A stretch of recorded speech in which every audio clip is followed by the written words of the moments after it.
Are you finding fulfilling emotional connections in online dating? Janice Lee didn't either. But unlike you, it caused her to change her career. Janice, thanks so much for joining me today. Thank you, Craig, for having me. Tell me a little bit about your online dating experience, please. About probably about 6 or 7 years ago, I had just come out of a long-term relationship, and at that time, online dating was the newest way to find people. And I was very excited about it. You know, there's lots of possibility with when you do online dating, but It's like the old Sears catalog of men. yes. I never thought about it that way, but you're right. Oh, that's funny. Okay. So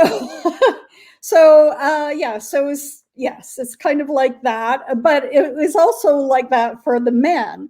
I found that the men thought of it as a little boy in a candy store, and it was very, very shallow. One thing after the other, one person after the other. There was no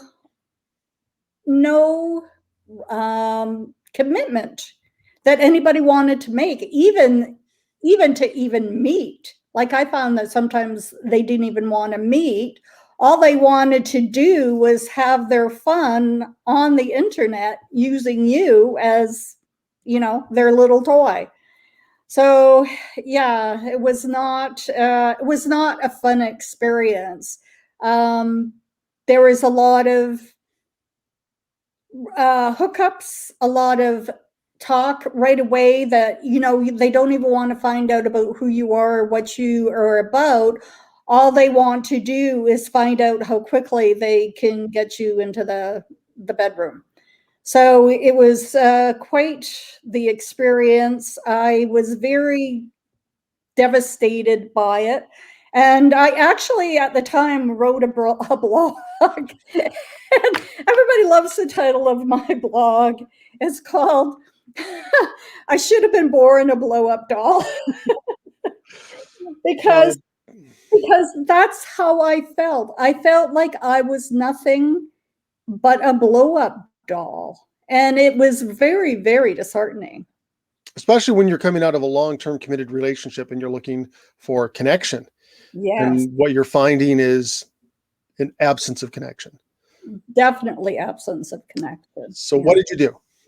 So I decided to get into Tantra. Well, I stopped. I got off of the online dating. I just found that I just could not deal with it. It was just way too much for me, and I wanted something that had more of a connection. So I looked around trying to find what it was that I needed, and I started to delve into Tantra, and I found that it was even so much more than I had even expected. It is, how can I explain it? It has to do with spirituality. So it's spirituality combined with sexual practices. And it's through that you open your heart and you open your love. Love is sacred. Love is sacred, and so should sex be.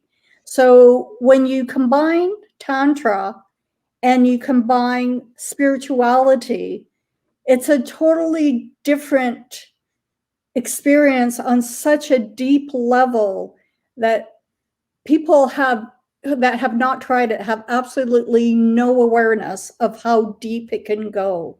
It's incredible. There is a teacher, and unfortunately, she passed away. Her name is Sam Isadora, and she used to teach Tantra through Mind Valley. And she said, she came up with this wonderful line, and it says, you can fly in a plane, and you can fly regular, or you can fly first class. And she says that's the difference between regular sex and Tantra sex. So the first time that you experienced Tantra sex, what was your reaction? It was so different because we talked about boundaries first. There was a conversation of consent, conversation of boundaries, conversation, what do you like? A conversation of what don't you like? And it wasn't just him asking me, it was me asking him, what is the best way to do this? What do you like? Why, what moves you? What is something that is very exciting for you? And just seeing if it matches. But what the best thing about it is it's slow. It's a very slow practice. People get together and, a lot of times, even in when people are in partnerships, there's not a lot of time. It's like a quick thing to satisfy themselves and you, and that's all there is. But Tantra is about slowing everything down. There's so many wonderful things that happens when you do Tantra.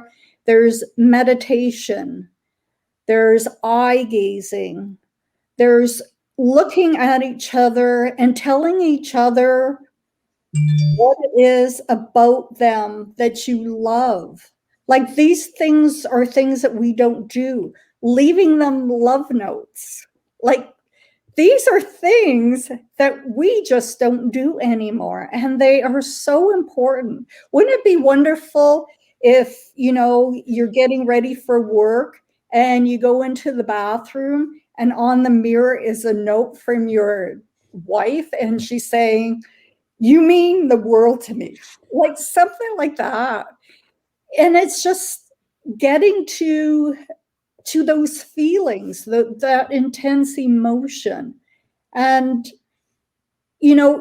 things like eating chocolate together, rolling down and eating chocolate, that can be so sensual. So, I mean, a lot of the ideas that people have about tantric sex is like 4 hours of hardcore. But what I'm getting from you is that it is a process that starts with emotional connection and leads into physical connection that builds up into something even better than the two individually. Exactly. Yes. When there's that sexual power, that sensuality that builds, like, that's what it's all about. It's about building that up. There have been people have the ability to actually have full body orgasms, totally full body. The men, they do not ejaculate, and they let the emotions in their body and the sexuality rise, and they can have like a full body, just like full body orgasms. Well, I can see how that's going to be appealing to a lot of people. And if they want to get a hold of you, your information is right here, info@cvsoul.com. Yeah. Janice walks it like she talks it. She got into this because it made a change in her life, and she's looking to help you make a change in yours. Janice, thank you so much for spending some time to explain Tantra to me and everybody else. You're welcome. Enjoy. Thank you.